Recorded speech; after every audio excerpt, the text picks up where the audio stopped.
Hi everybody, Lindsey Wilson here from Positive Performance and Mindset Coach Academy.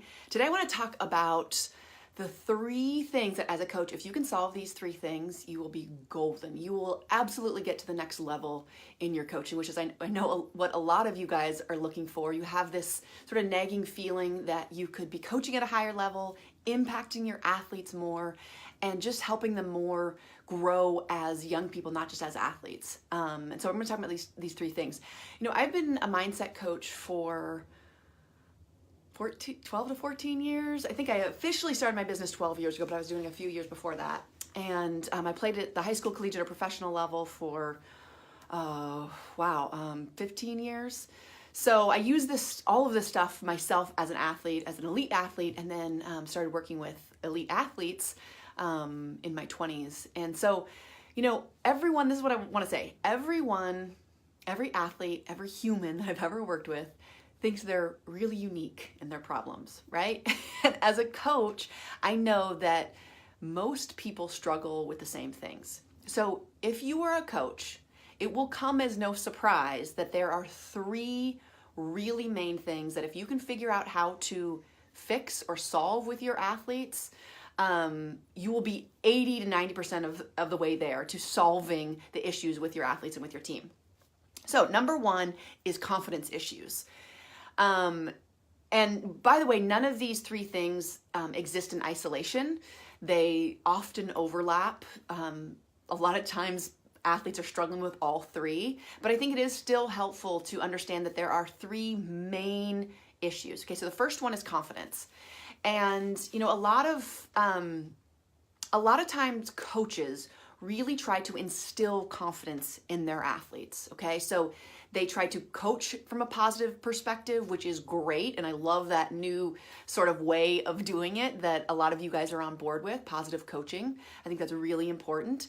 But as you're probably experiencing, it can be really frustrating because you're like, well, I tell my kids all the time how great they are, and I encourage them, and you're doing all these things to try to give them confidence, and it doesn't always work, and that can be really frustrating.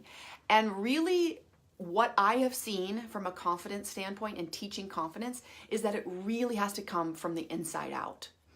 So yes, the external influences, our parents, our coaches, our peers, they all matter. Don't get me wrong. They absolutely matter. But if athletes or people are not taught how to develop true and lasting confidence from the inside out, no matter what you say, it's like they repel it. Because if you're telling me I'm good at something and I don't believe it, and I don't believe that I can be good at it with hard work, my inner belief is going to win out over your talk every single time. So it's really important to understand how to develop that in athletes. And some of that definitely comes from experience. Some of that definitely comes from hard work. But one of the biggest tools, and the one that I teach to my coaches in the Mindset Coach Academy, and as well as the Coach's Toolbox, which is being launched next week, is positive self-talk.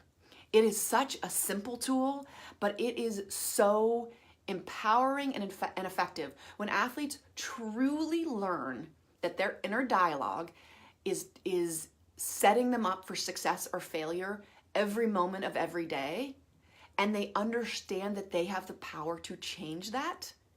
It is a moment. And one of the things that I always tell my clients when I work with them, I will say, okay, Shelly, your positive self-talk is not working for you. And so essentially you're the problem. But the good news is that you're also the solution. And some people I can't say that to because they're too fragile. But for a lot of them I can. And that is that moment where they recognize, like, I'm doing this to myself. I am the person that, they say we have 50,000 words to ourselves every day. I'm the person that has these doubts and this negative self-talk on repeat in my head. And no matter what you say as a coach, if I'm not in control of the language and the things that I'm saying to myself, it does not matter. So you can tell me all day long that I'm good at something, and in my brain, my self-talk, I'm saying, oh, they're only saying that because they're my coach, or they're trying to make me feel better, or whatever. And so it's like Teflon, like it doesn't get in if the inner dialogue is not good. And so in the Mindset Coach Toolbox, And in really any of our trainings, when we work with coaches, we have specific exercises and worksheets that athletes go through. Then they learn, first they have to have the awareness of what their self-talk even is, which is the whole thing. And then after that, really teaching them how to gain control of it. And it's been one of the biggest, it's all based on Mastering Our Self-Talk, which was one of the courses that we've taken through a ton of college teams and high school teams.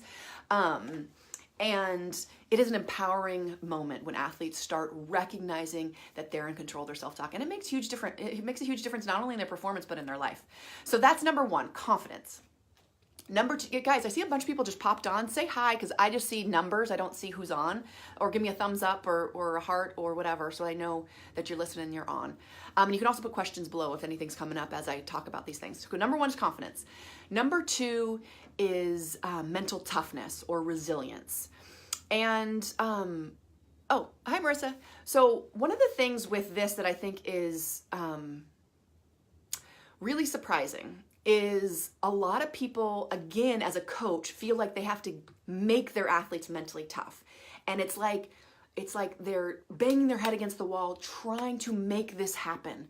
And again, I don't really think it's something that you can instill in people. I think you can do certain drills, you can create a culture, but this is what I know about mental toughness and resilience. Thumbs up, thank you. This is what I know. And a lot of this is based on things like growth mentality and grit with Carol Dweck and Angela Duckworth and all these really smart people. And it really comes down to getting over your SHIT with failure. And a lot of perfectionist mentalities go into this, a lot of type A, a lot of, coaches say these days, athletes can't fail. They're so worried about making mistakes. And all of this goes into a lack of toughness. You cannot possibly be tough and resilient if you are constantly worried that you're going to make a mistake. If you are so wrapped up in the idea of not failing, you cannot be mentally tough. The people that are mentally tough go balls to the wall and they don't worry if they fail. They recognize that failure is a part of it. And again, as a coach, you're like, yeah, I know that. I try to instill that in my athletes. But one of the counterintuitive ways to do this, pay attention, because you're going to think it's in drills, which it can be. But the way that we teach it actually, thumbs up, thank you. The way that we teach it is through mind control, mental exercises like breathing and meditation and visualization. Because here's what happens. We think we just need to make people mentally tough.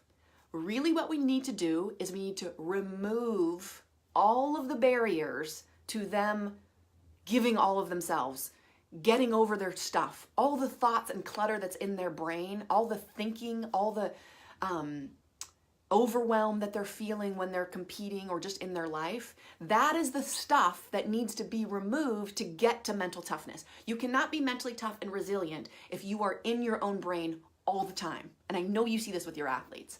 Athletes that are like worried about making a mistake. That is the opposite of mentally tough. And there's nothing that you can do to make them mentally tough in that moment except help them remove the clutter. And that's when meditation and breathing exercises come in. And I know that it's counterintuitive. This isn't what we're taught in sports, right? We're taught, well, to be mentally tough, we need more sprint drills, which are not bad. Don't get me wrong. Physical training helps. But these mental exercises are really the thing that's going to make that change from the inside out. Okay, part 3. So we have confidence, we have mental toughness or resilience, and the third thing is competition. And in competition, we're dealing with underperformance, right? Someone that practices well and then can't turn it on in the game, or inconsistency. So they're like playing great one game or terrible another. It's very dependent on who you're playing. Oftentimes, you have athletes that can't play good against great teams, or they are unfocused against, quote unquote bad teams. And we all know how that works out. Okay, so competition issues. Again, if you can solve these 3 issues, you will be, oh my God, your mental training challenges will go down, down, down, down, down. Okay, so competition. One of the best antidotes to competition issues is consistent routines. So many athletes come to me, or coaches, and they're like, well, our athletes are playing great some days and not others, or they're playing great, like I said, in practice and not in games. And they don't have any consistency. This is what most athletes do. I was a basketball player, right? So they start the game And if their first couple shots go in, they're like, all right, I'm good at basketball today. This is great. You know, and then the basket looks like huge. But if they miss those first few shots, as a coach, you're on the sideline, you're like, yep, we don't have Lindsey tonight, you know, because you just know the pattern. And so most athletes wait to see how good they are that day. And so that leads to so much inconsistency. It leads to a lot of nervousness too, because you never really know. And there are a lot of like superstitions about it. Like if they, if they have a good warm up, then they feel good. Like their confidence is just all over the place. And here is the crux of it. Consistent preparation leads to consistent results. Now, consistent preparation is also consistent physical practice, but consistent preparation leads to consistent results. So the goal is for your athletes to have the same mentality every single game. No matter who you're playing, no matter where you're playing, no matter how the first couple minutes go, consistency. And the way to do that is with routines. The first part of that is athletes really understanding what works for them. So one of the main things that we teach is called the inverted U theory, and it actually was developed not for sports. It was just based on performance. And essentially what it says is that all of us have an ideal, Jim, I'm going to look at that in a second, an ideal, they call it arousal level. So, 10 being I'm going to run through a brick wall, and 0 being I'm half asleep. So everybody has an ideal number. So for me, I was like a 7.5 to 8. Like I could be pretty pumped up before games and play my best. But if I was too far over, then I was fouling somebody or turning the ball over. Or if I was too relaxed, I never found my best. I wasn't focused enough. I wasn't pumped enough. And so figuring out where that is. And even when I work with younger athletes, I really want them to trust that about themselves, because there are patterns even from a really young age. Sorry. And getting them to build up that self-awareness of like, especially now, people have played a lot of games. Like in the past, when you have played your best, where were you mentally? And helping them really build up that trust in themselves. So they will eventually, and this is through workshops, we have something called Psychology of Competition, and that is in our Coach's Toolbox. And we teach you exactly how to teach all of this with workshops and worksheets. So you teach them how to do awareness, teach them about this inverted U theory, and then figuring out, this is the challenge where the rubber meets the road. They get to figure out where they are mentally before games, and then they have a toolbox of things to shift that mentality. So let's say for me that we were playing, in college, we were playing against, a team that, we were supposed to beat by 40 points. Guess how focused Lindsey was? Not very. So with mental training, I should be aware that I'm not feeling as focused as I should be. Because remember, I'm supposed to be at an 8 every single time I play, regardless of who I play or where I play or how I'm feeling, anything. We want consistency. So I have to figure out I'm too relaxed. I have to be aware of that. And that's where coaching can help too. What are the things that I need to do to get myself amped up? And there's a bunch of different things that we teach. For example, we actually teach negative visualization. So I visualize myself not playing well, and that would get me pumped up. That's just one example.